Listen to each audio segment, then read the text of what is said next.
Baker Street. Do you hear? 221B Baker Street.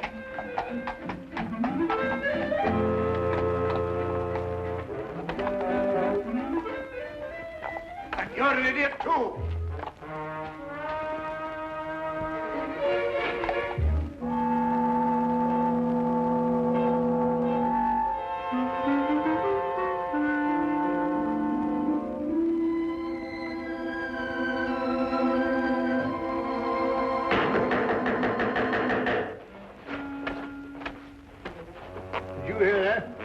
No difficulty. Or was it?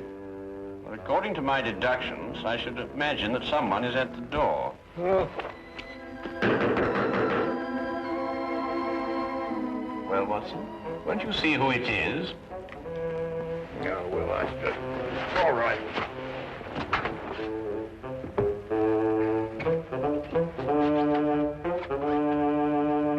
How do you do? Out of my way, imbecile. Ah, here you are. A most accurate observation. Don't fool with me, sir. I'll wrap this stick around your head. I beg your pardon. Do you know who you're talking to? I most certainly do. An idiot, a liar, and a blackguard. That's who I'm talking to. Would you care for a cup of tea? Never mind the cup of tea. Just give me my £100. Now, look here. Now you've gone too far. Who are you? Yes. Why don't you introduce yourself? Introduce? Mr. Holmes, what tomfoolery is this now? You know my name, sir. I wish I were equally informed as to yours. Do you mean to sit there and pretend you don't know who I am? I not only do not know who you are, sir, but I think I prefer it. Quite. But this is impossible. Oh, you're pulling my leg? Mr. Sherlock Holmes is not in the habit of pulling the legs of elderly gentlemen. Oh, enough of this nonsense. I talked to you here in these very rooms only last week. Oh, indeed? And what did we talk about? You know very well what we talked about.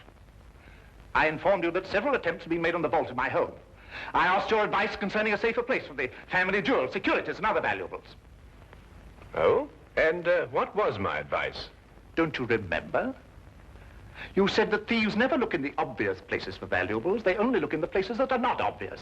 Therefore, I should put my precious things in an obvious place, which would then become inobvious. Or some such drivel. Anyway, I took your word for it, and you charged me £100, too. Did I? I take it the advice was not very effective. Effective? My dear sir, not more than an hour ago, the biscuit jar was ransacked. Completely ransacked. Biscuit jar? I offer you my full sympathies, Mr. Sir Arthur Treadley.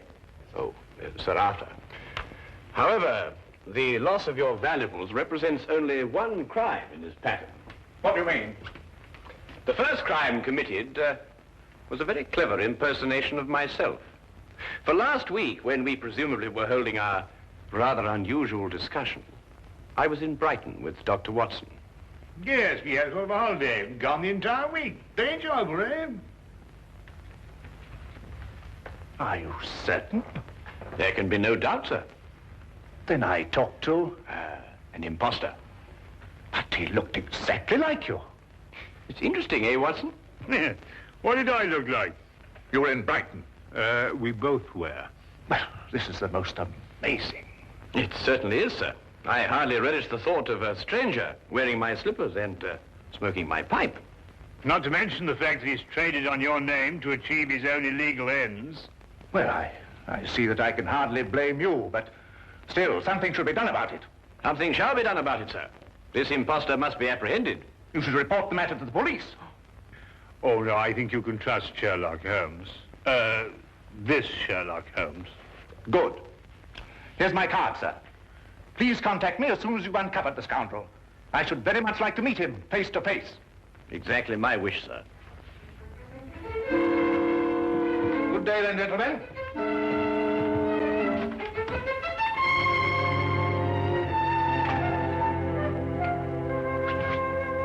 Oh, the nerve, all the impudence breaking in here and pretending to be Sherlock Holmes. I was thinking about that biscuit jar, Watson. I must say my alter ego certainly had a good deal of audacity. He's back. Well, I hardly think so, Watson. Hello, Inspector. Ah, Lestrade. Holmes? Holmes. And the laughing stock of Scotland Yard. Oh, I am sorry to hear that. But so you should be. If it hadn't been for you, I'd have had London's cleverest jewel thief in the palm of my hand. Ah, also London's cleverest impersonator, no doubt. Huh? I assume that you are under the impression that I visited you last week and offered you some unsolicited advice, shall we say? Of course I'm under the impression that... What do you mean, impression? Well, I'm sorry to disillusion you, Lestrade, but you see, Dr. Watson and I were not in London last week. A gentleman bearing an uncanny resemblance to myself has duped you. I don't believe it. You just won't admit to an error of judgment. Oh, no, Holmes. I'm not accepting that excuse. We were in Brighton, and we can prove it. Ridiculous. You came to my office, and you convinced me to switch my men from watching Carlton's jewelry shop to watching Hammelberg's jewelry shop. Yes, and naturally, Carlton's was the one that was robbed. Clean as a whistle. Oh, Holmes. I can't face my men. Of course not. My dear old friend, my advice to you is to return to your men and inform them that you deliberately exposed Carlton's jewelry shop to the thief. All part of a vast, intricate plan. And don't tell them anything more. Well, you think that would work, Holmes? My solemn word. I'll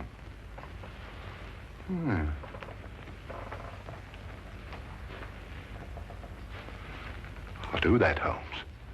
That's just what I'll tell them. They won't be able to make me out, will they?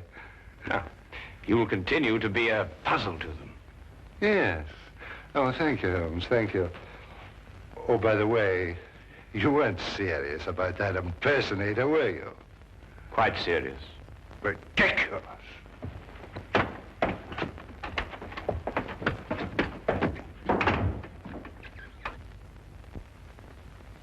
Holmes, this is getting worse and worse every minute. I dread to hear another knock on the door.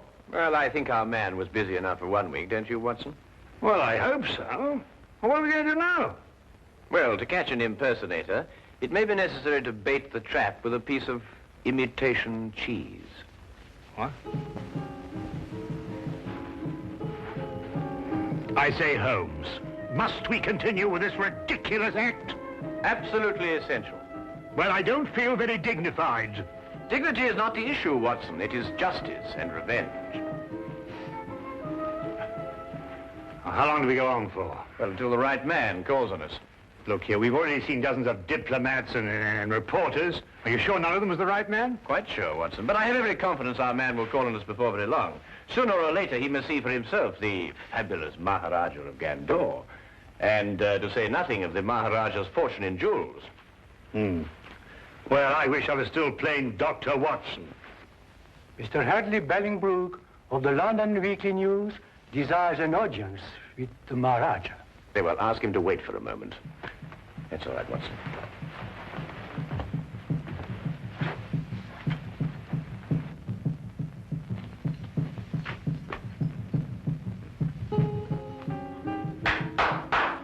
Show Mr. Bellingbrook in.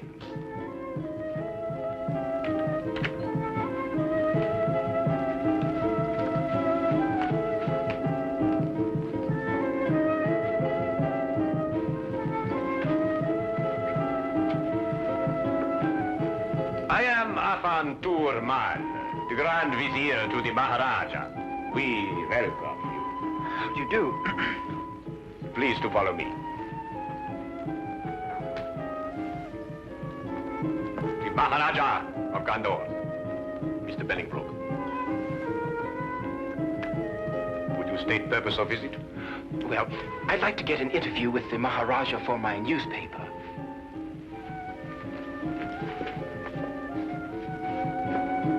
Putri Hai, Iskla, Garibalahira. We grant interview. First question, please. Well, actually, I wanted to do what we in London call a feature story. Naturally, I know that every newspaper has already covered the fact that the Maharaja is honoring us with a visit.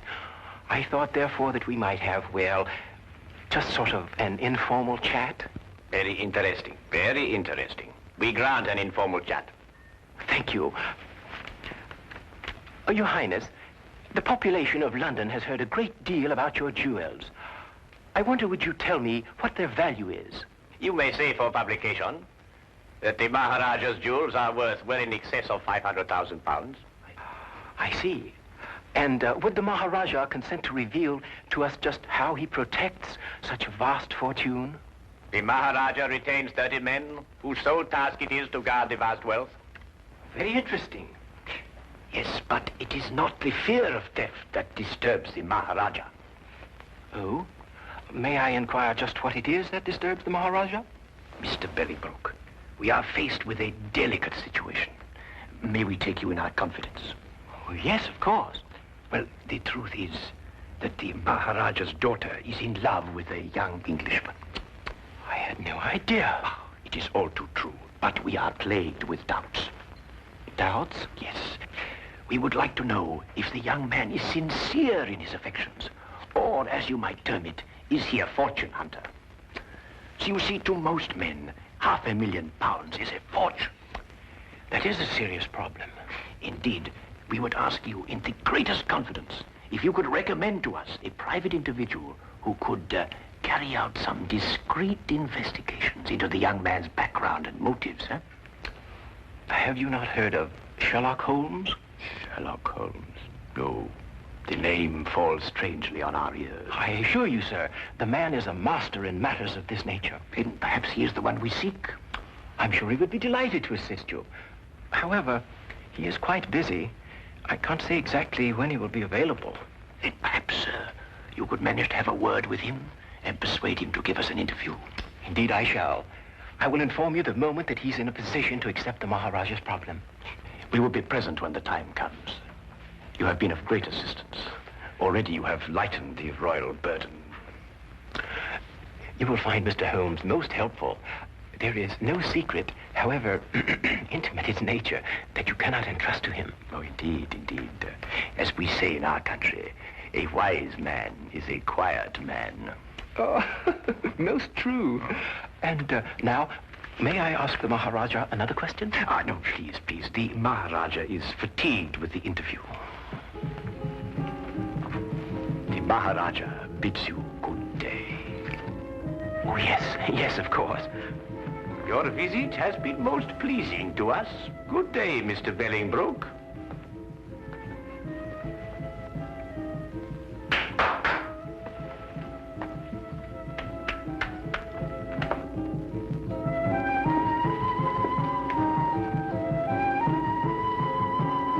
May I speak now? Certainly, Watson. What would you like to say? Eh? Oh, no, nothing really. Oh. Look here, Holmes. Why did you tell that fantastic story, something about a daughter and an Englishman?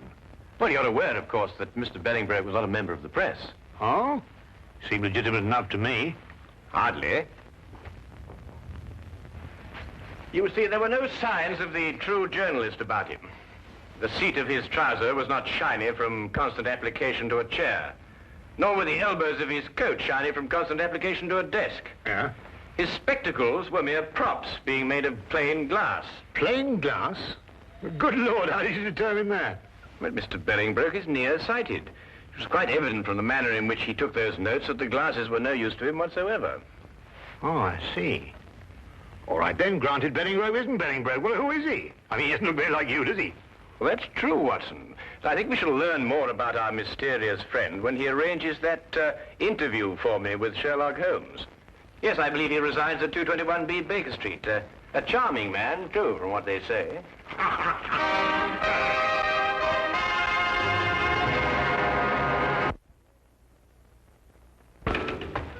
Cabby?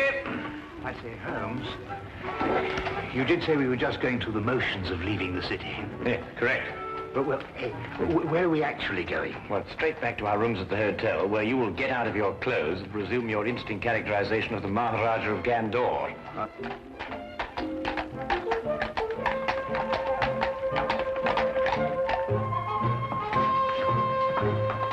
Charing Cross Station, my good man, and hurry, we have a train to catch.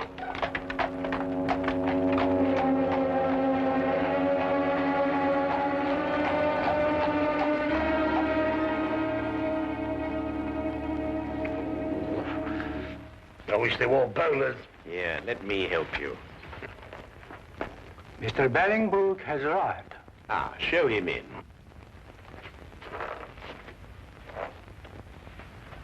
Maharaja. Huh? Ah, Mr. Bellingbrook. We greet you in peace and in hope. I think your hope is justified. Then you bring good tidings? I do. We had a good stroke of luck, and Mr. Holmes waits you this evening. Splendid. 8 o'clock would be most convenient for His Highness. I'm sure that would fit in with Mr. Holmes' schedule. We are most happy, Sahib. By the by, where does this Mr. Holmes reside? The address is 221B Baker Street. Baker Street. Ah, that has something to do with cakes and bread, no doubt. Yes, it is. But it has nothing to do with it in this case. Odd name for a street. But, however, we shall be there at the appointed hour. Good day, Mr. Bellingbrook. Holmes, if this is your idea of a joke, then our friendship is at an end. Not to mention my career with the Yard. I give you my word, Lestrade, I am utterly serious. And what could be fairer than that? I know. It just seems peculiar, this business of sneaking up to your place and arresting Sherlock Holmes. At 8 o'clock tonight. But suppose he isn't there. Suppose we burst in, guns drawn, and find the flat empty. How will I face my man? Rather sheepishly, I should imagine.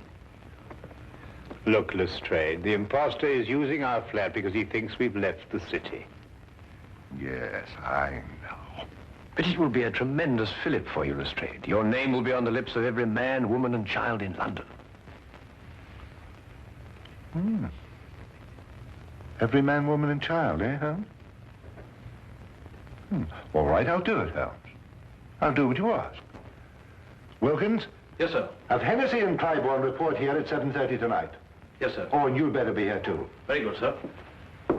One thing more, Wilkins.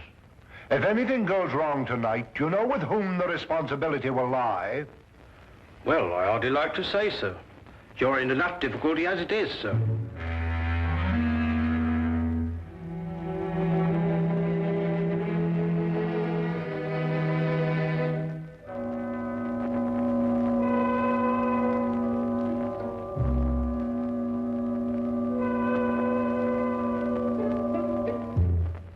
It will be necessary to surprise our unwelcome guest. Of course. I suggest, therefore, that we gather one by one in the hallway of the house. Watson, you stroll by first and then duck in. Right. Next Lestrade, then Wilkins, and finally myself. What about Clybourne and Hennessy? Hennessy, you ought to go around the corner and station yourself at the back of the house. And mind, keep a good lookout. And Clybourne, you remain here and watch the front of the house. Now, is everything understood? Good. Then let's be off.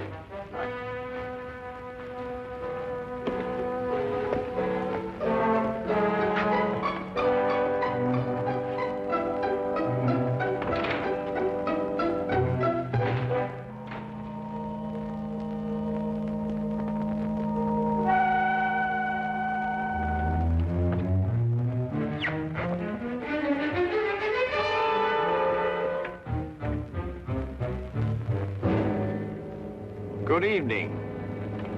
Very good. I must say the resemblance is quite remarkable. It is remarkable, but I should have known better than attempt to deceive you, Mr. Holmes. My error. I think you'd better come along quietly. I have no other choice, have I? You quite outnumber me.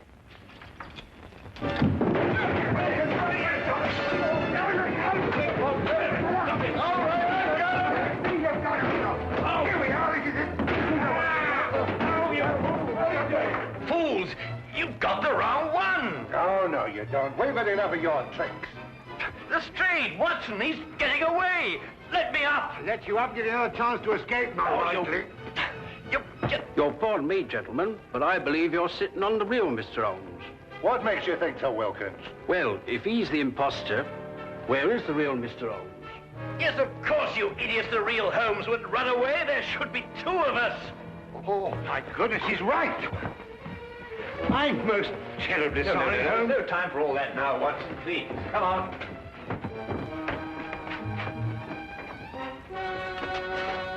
Mr. Holmes, what is it? Have you seen the imposter? No, sir. He got away. Look down the street. Hurry, man.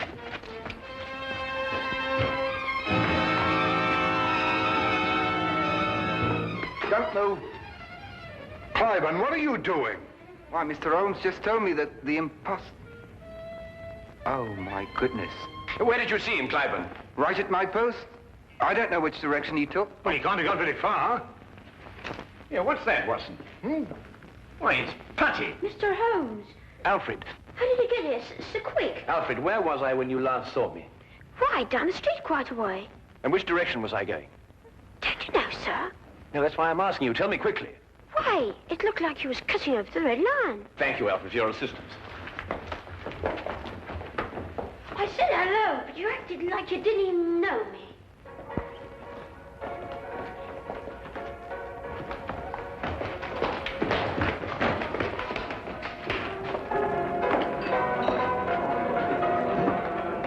Make yourselves inconspicuous. I'll call you if I need you.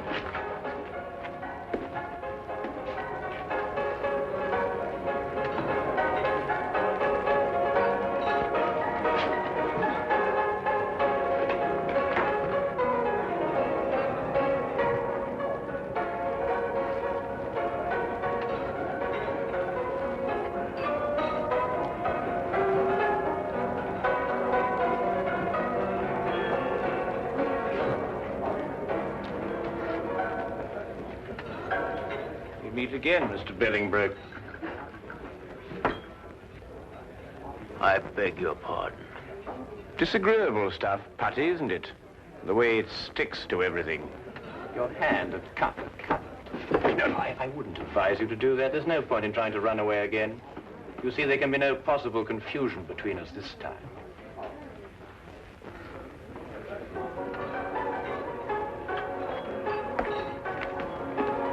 Here he is, Lestrade. But who is this man? Well, it's rather difficult to say. Sometimes he is a certain Mr. Bellingbrook, and at others a certain Mr. Sherlock Holmes.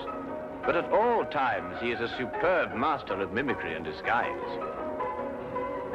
Holmes, are you positive? I'd hate to make another mistake, you know.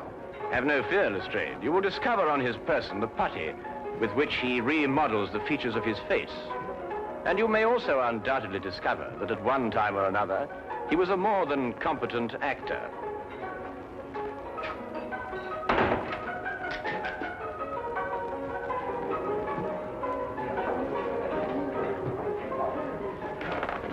But Holmes, I still... All right, all of you. Now move in. Come on, Tony, we can make a break for it. Just in the nick of time, Charlie boy. Here, give me the gun. Thank you. Now, won't you sit down opposite your partner? Aren't you Tony Simmons? No, I am Sherlock Holmes. And this, in yet another disguise, is Tony Simmons. And this is Inspector Lestrade of Scotland Yard, Dr. Watson, Sergeant Wilkins, and Officer Cliburn. Now, is everything quite clear? Wilkins, give me a hand. My head feels quite light.